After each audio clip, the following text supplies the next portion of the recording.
A clip from a BBC comedy show making fun of virtue-signalling social justice warriors went viral, collecting millions of views over the weekend. All of the young people in this room are ruining their lives by being overly virtuous. That's actually a microaggression to say young people, because it carries subconscious bias towards the elderly. Actually, what you're doing is denying agency to the elderly, which is arguably much worse. See, this is what I'm talking about. You see, it's a slippery slope. 1 minute you're carrying a reusable water bottle, fine, and the next minute you're arguing that water is racist. Oh my God, is water racist? Is this a sign of a backlash? A backlash to yet another form of entertainment that the far left's obsession with identity politics has almost ruined. Comedy. Now, I'm not saying that woke comedy is dead. People like John Oliver and Stephen Colbert still get huge audiences for their stale, repetitive Trump-bashing monologues. But it's a different story for the likes of Samantha Bee, whose humour consists mainly of angry swearing and calling conservative women vulgar words. Do something about your dad's immigration practices, you feckless. He listens to you. Bee has lost a whopping 47%, nearly half of her millennial viewers since 2017. Because adopting this angry, sanctimonious, righteously indignant posture for nearly every single skit gets tiresome in a hurry. It's not funny. Constantly picking on easy targets like dumb Trump supporters and playing on laborious stereotypes about right-wingers isn't original. It's safe, intellectually lazy, and it's been done to death. The backlash to woke comedy isn't just about creating politically incorrect comedy for the sake of it to exact some kind of ideological revenge. It's about being funny. And it is objectively funny. This was funny. Have a hobnob. I find the word hobnob very phallocentric. Fuck off, Jamie. Amy Schumer talking about her vagina over and over again. That's not funny. Vagina. Vagina. Vagina. Vagina. Vagina. Vagina. Vagina's vagina. Vagina. Vagina. Vagina. Just do women's comedy stuff, you know, talk about how fat you are and how you want to have sex with guys and then say, my vagina a lot. Michelle Wolf slurring out predictable punchlines in front of a sycophantic audience that will laugh at anything she says so long as it's anti-Trump isn't funny. You guys are going through cabinet members quicker than Starbucks throws out black people. Sarah Silverman awkwardly crowbarring cliched crap about white privilege into a comedy routine isn't funny. I love you, police officer. Oh, that's easy for me to say. I mean, I can walk into any encounter with the police assuming they're gonna serve and protect me. That's my luxury. That's called white privilege. Likes and comments disabled for this video. Wonder why. Woke comedy isn't funny. A 28-year-old man expects praise for not being a misogynist. Trans improv performers making punchlines less cis isn't funny. See if you think this PC-friendly joke to promote Winnipeg's woke comedy night is funny. What did the Indigenous woman say to the non-binary person of colour? It doesn't matter because these people aren't here to be the punchline.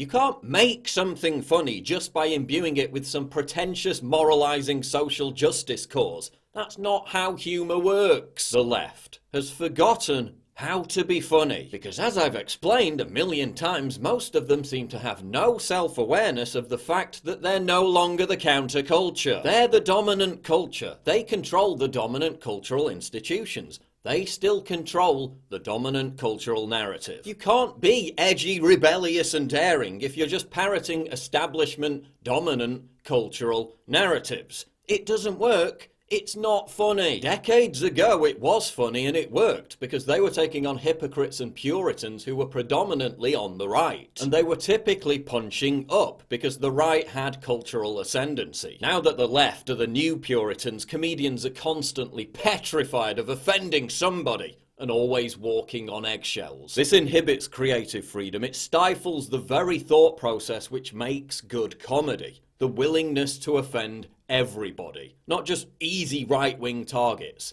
so long as it's funny. Sarah Silverman used to be funny. Now it sounds like someone's turned her into a Stepford wife. I do think it's important as a comedian, as a human, to change with the times, to change with new information. People like Jay Leno, Seinfeld and Chris Rock have stopped performing in front of college audiences because the snowflakes just can't handle it. College kids now are so politically correct. A lot of comics don't want to play colleges because they feel that the environment is too PC, and I don't think that that's good for comedy. I don't think it's good for college students. Even leftist darling Bill Maher was protested because he criticised Islam. There's a creepy PC thing out there that really bothers me. This was aired 5 years ago. Ask yourself, would Comedy Central broadcast it today? Wow. Right? Blip. Shablimps. You know, I caught a little glimpse of her foot nut. You saw ankle bone? No.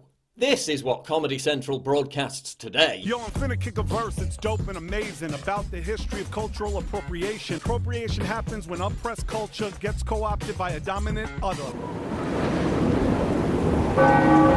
Former head of BBC Comedy Shane Allen said Monty Python, universally recognised as one of the funniest and most inventive comedy sketch shows of all time, wouldn't be commissioned today because it's too white. Co-writer Stephen Merchant said The Office wouldn't get commissioned by the BBC today because, quote, increasingly now it feels like it's the liberal agenda that dictates what can and cannot be joked about. British comedy was once the envy of the world. Now we put people in jail for offensive jokes, and the BBC airs this humour holocaust instead. Headlines on the hour.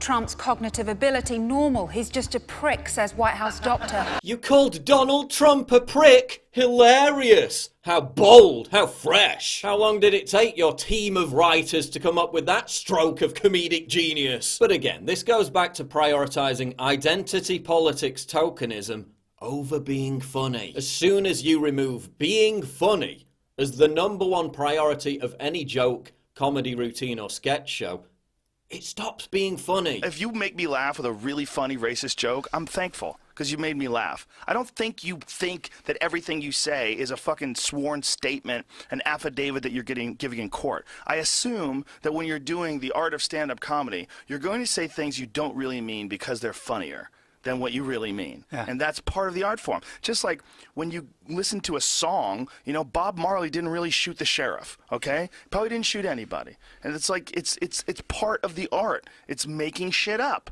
And when you take that away because people are going to be offended, well, then you remove almost every movie that's ever been made. You remove almost every book that's ever been written. You take away almost every stand-up comedian set, and you just get, you fucking nerf the shit out of the world, and everybody's boring. Also, because most intersectional PC nonsense is embraced and promoted by government bodies, big academic institutions and large corporations, politically incorrect comedy isn't punching down, it's punching up. There's also an elitism which runs through mainstream comedy that genuinely does punch down against working class people like Brexit supporters. But that's now being countered by comedy like this. Fucking telling me I'm a fucking racist because I voted Leave, right? With racist working class people on the fucking front line of racial integration. Do you know what I mean? We actually got friends in those communities.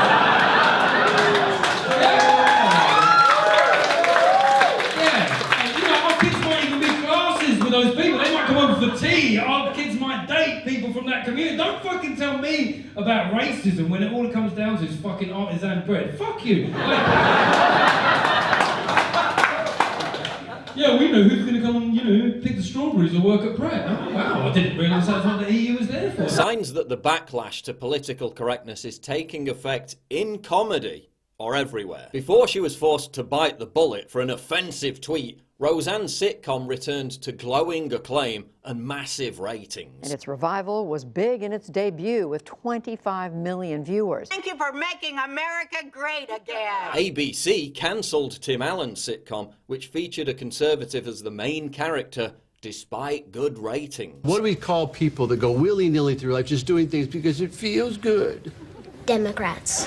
YouTube Red surprisingly produced an unashamedly politically incorrect satirical series, Cobra Kai. The first episode alone was watched by 40 million people. Nearly all the truly talented and successful comedians in recent times, Joe Rogan, Bill Burr, Ricky Gervais, are anti-PC, or at least they don't let their act be controlled by it. Dave Chappelle's comedy special was a huge success after he warned other comedians that boring, formulaic, Trump-bashing jokes weren't funny. And more comedians are speaking out. Rob Schneider said, quote, "Much late-night comedy is less about being funny and more about indoctrination by comedic imposition. People aren't really laughing at it as much as cheering on the rhetoric. It no longer resembles a comedy show, it's more like some kind of liberal clan meeting." Mel Brooks said, quote, "Our stupidly politically correct society is the death of comedy. The revolt against the bland, sterile, castrated borefest that represents contemporary mainstream comedy is in full swing." It's another battle in the culture war against miserable, pearl-clutching, self-important prudes who are determined to make everything tedious and joyless. And if genuinely authentic, acerbic, punchy, offensive, funny comedy is to be reinvigorated, it's a battle